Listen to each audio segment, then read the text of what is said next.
Michael Strogoff by Jules Verne, Book 2, Chapter 6, A Friend on the Highway.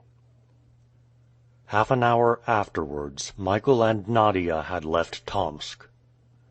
Many others of the prisoners were that night able to escape from the Tartars, for officers and soldiers, all more or less intoxicated, had unconsciously relaxed the vigilant guard which they had hitherto maintained.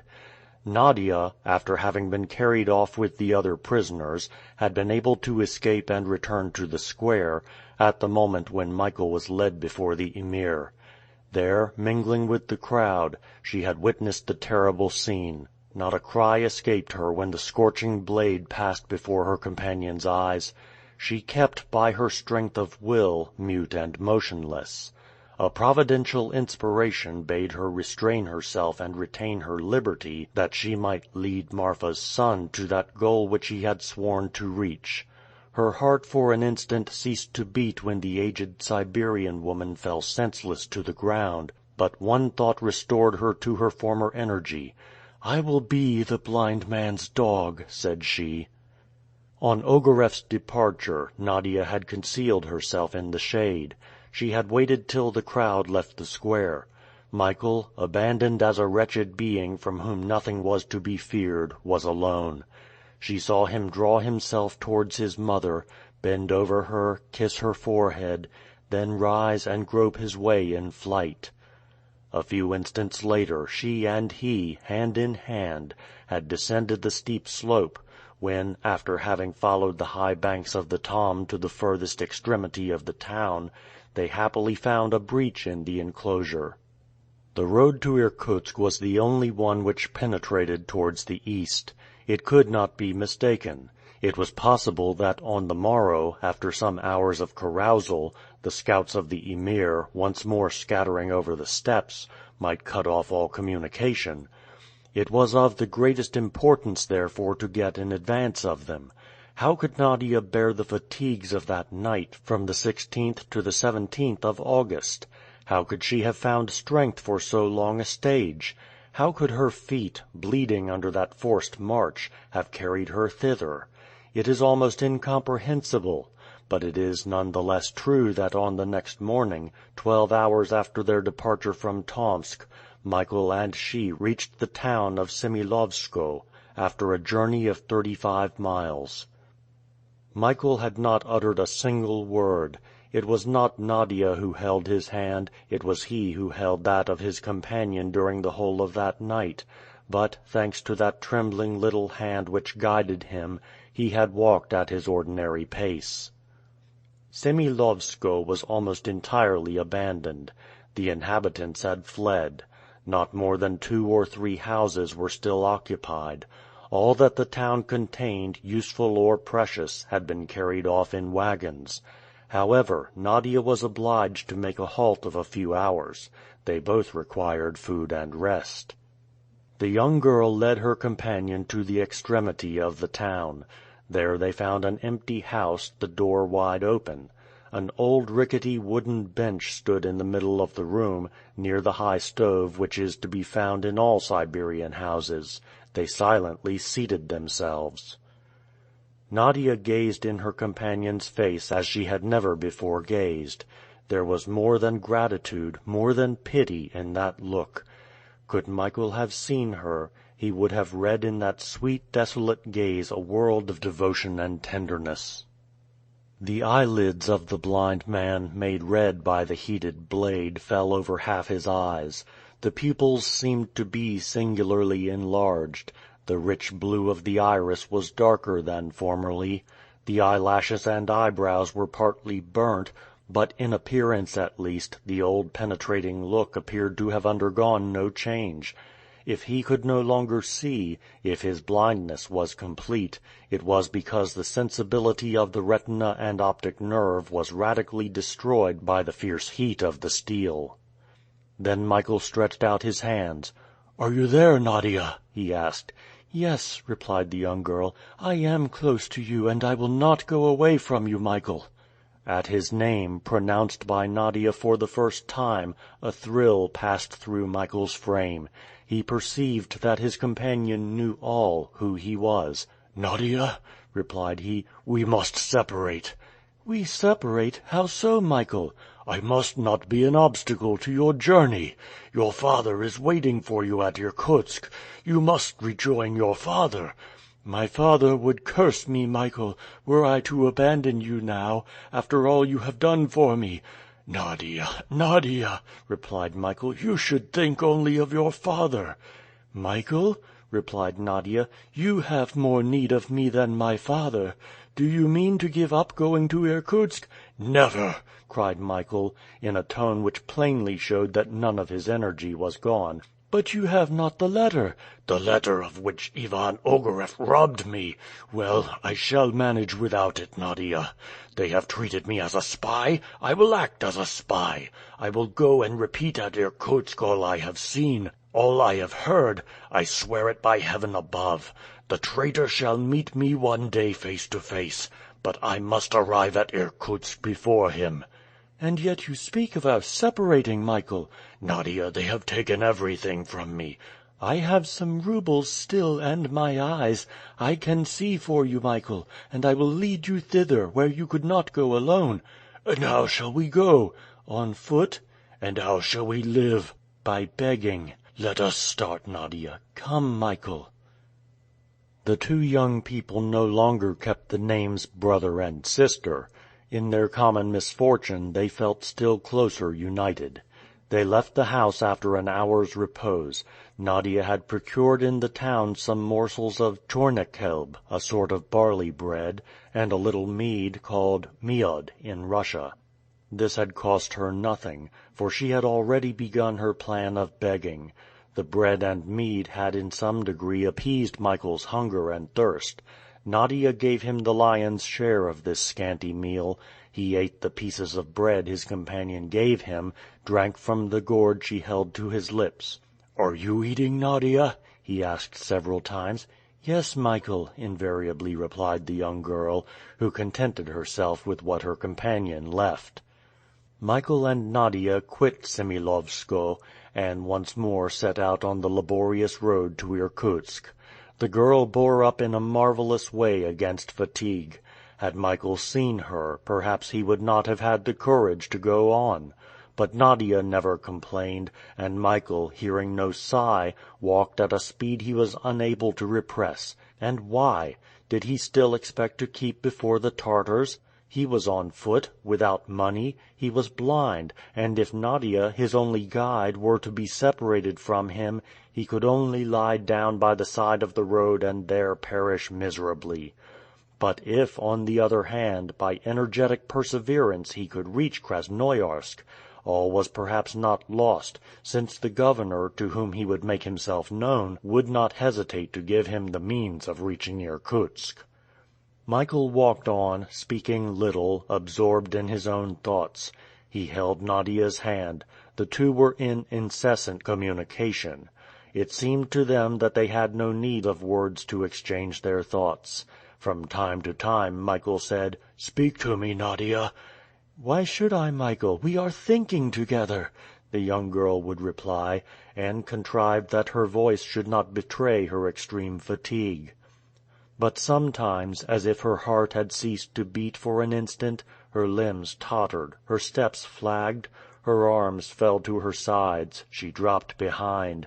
Michael then stopped. He fixed his eyes on the poor girl, as though he would try to pierce the gloom which surrounded him. His breast heaved. Then, supporting his companion more than before, he started on afresh. However, amidst these continual miseries, a fortunate circumstance on that day occurred which it appeared likely would considerably ease their fatigue. They had been walking from Semilowskoe for 2 hours when Michael stopped. "Is there no one on the road?" "Not a single soul," replied Nadia. "Do you not hear some noise behind us? If they are Tartars, we must hide. Keep a good lookout." "Wait, Michael," replied Nadia, going back a few steps to where the road turned to the right. Michael Strogoff waited alone for a minute, listening attentively. Nadia returned almost immediately and said, "It is a cart. A young man is leading it." "Is he alone?" "Alone." Michael hesitated an instant. Should he hide, or should he, on the contrary, try to find a place in the vehicle, if not for himself, at least for her?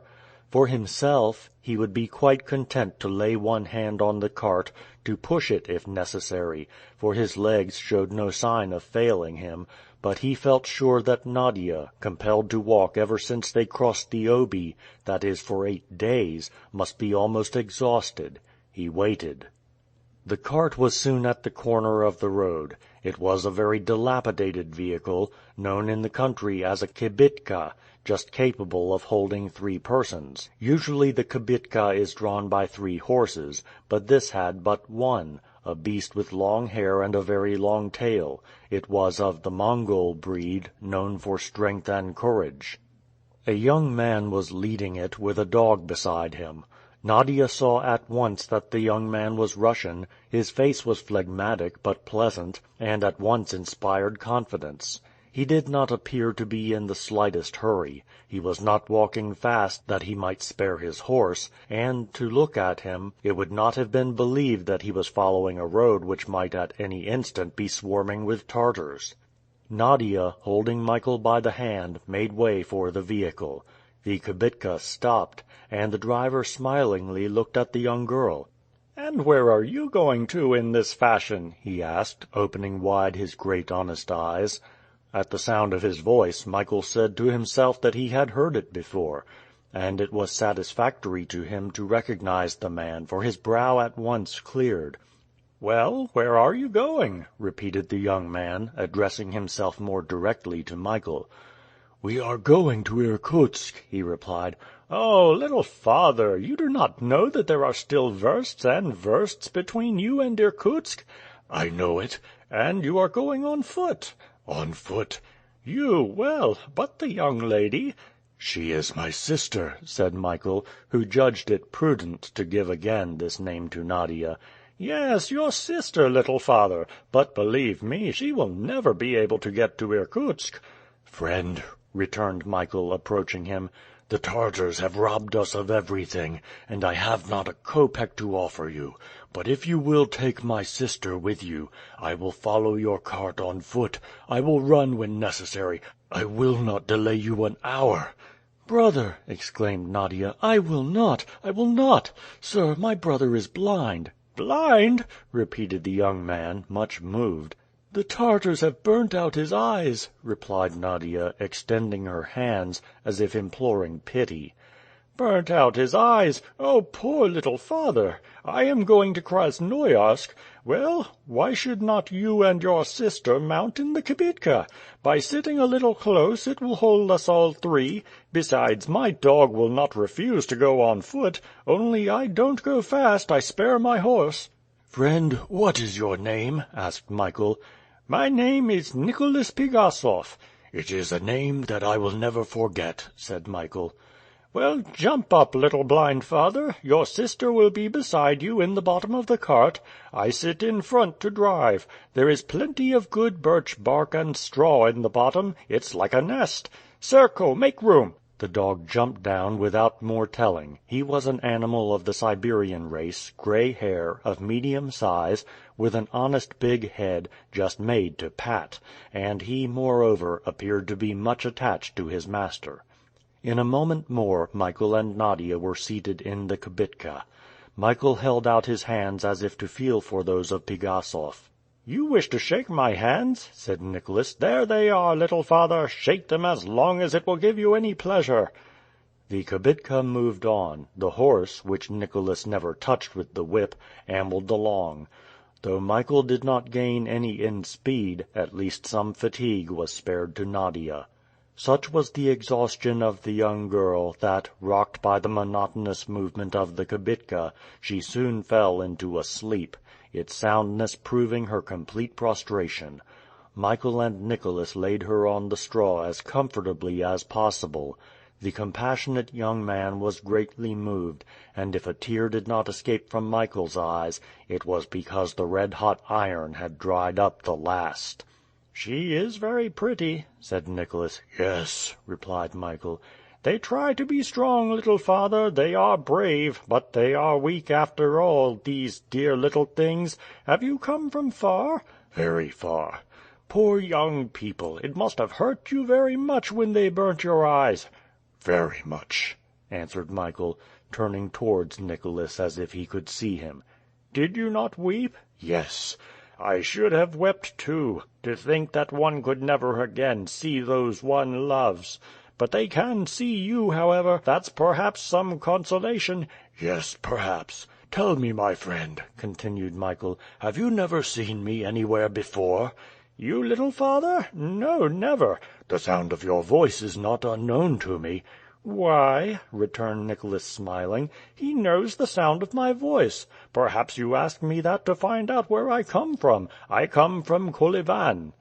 "From Kolyvan?" repeated Michael. "Then it was there I met you. You were in the telegraph office?" "That may be," replied Nicholas. "I was stationed there. I was the clerk in charge of the messages." "And you stayed at your post up to the last moment?" "Why, it's at that moment one ought to be there." "It was the day when an Englishman and a Frenchman were disputing, roubles in hand, for the place at your wicket, and the Englishman telegraphed some poetry." "That is possible, but I do not remember it." "What? You do not remember it?" "I never read the dispatches I send. My duty being to forget them, the shortest way is not to know them." This reply showed Nicholas Pigassov's character. In the meantime, the kibitka pursued its way, at a pace which Michael longed to render more rapid. But Nicholas and his horse were accustomed to a pace which neither of them would like to alter. The horse went for 2 hours and rested 1, so on, day and night. During the halts the horse grazed, the travelers ate in company with the faithful Serko. The kibitka was provisioned for at least 20 persons, and Nicholas generously placed his supplies at the disposal of his 2 guests, whom he believed to be brother and sister. After a day's rest, Nadia recovered some strength. Nicholas took the best possible care of her. The journey was being made under tolerable circumstances, slowly certainly, but surely. It sometimes happened that during the night Nicholas, although driving, fell asleep, and snored with a clearness which showed the calmness of his conscience. Perhaps then, by looking close, Michael's hand might have been seen feeling for the reins, and giving the horse a more rapid pace, to the great astonishment of Serko, who, however, said nothing. The trot was exchanged for the amble as soon as Nicholas awoke, but the kibitka had not the less gained some versts. Thus they passed the river Ichernsk, the villages of Ichizniko, Berekiliko, Kusko, the river Maurunsk, the village of the same name, Bogostavsko, and lastly the Ichula, a little stream which divides western from eastern Siberia. The road now lay sometimes across wide moors, which extended as far as the eye could reach, sometimes through thick forests of firs, of which they thought they should never get to the end. Everywhere was a desert, the villages were almost entirely abandoned.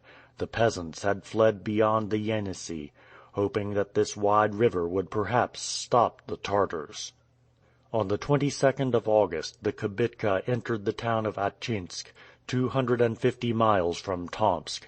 80 miles still lay between them and Krasnoyarsk. No incident had marked the journey. For the 6 days during which they had been together, Nicholas, Michael, and Nadia had remained the same, the one in his unchangeable calm, the other 2 uneasy, and thinking of the time when their companion would leave them. Michael saw the country through which they traveled with the eyes of Nicholas and the young girl. In turns they each described to him the scenes they passed. He knew whether he was in a forest or on a plain, whether a hut was on the steppe, or whether any Siberian was in sight. Nicholas was never silent, he loved to talk, and from his peculiar way of viewing things, his friends were amused by his conversation. One day, Michael asked him what sort of weather it was. "Fine enough, little father," he answered, "but soon we shall feel the first winter frosts. Perhaps the Tartars will go into winter quarters during the bad season." Michael Strogoff shook his head with a doubtful air. "You do not think so, little father?" resumed Nicholas. "You think they will march on to Irkutsk?" "I fear so," replied Michael. "Yes, you are right. They have with them a bad man, who will not let them loiter on the way. You have heard speak of Ivan Ogareff?" "Yes." "You know that it is not right to betray one's country." "No, it is not right," answered Michael, who wished to remain unmoved. "Little father," continued Nicholas, "it seems to me that you are not half indignant enough when Ivan Ogareff is spoken of. Your Russian heart ought to leap when his name is uttered." "Believe me, my friend, I hate him more than you can ever hate him," said Michael. "It is not possible," replied Nicholas. "No, it is not possible. When I think of Ivan Ogareff, of the harm which he is doing to our sacred Russia, I get into such a rage that if I could get hold of him—" "If you could get hold of him, friend?" "I think I should kill him." "And I am sure of it," returned Michael quickly. End of Book 2, Chapter 6.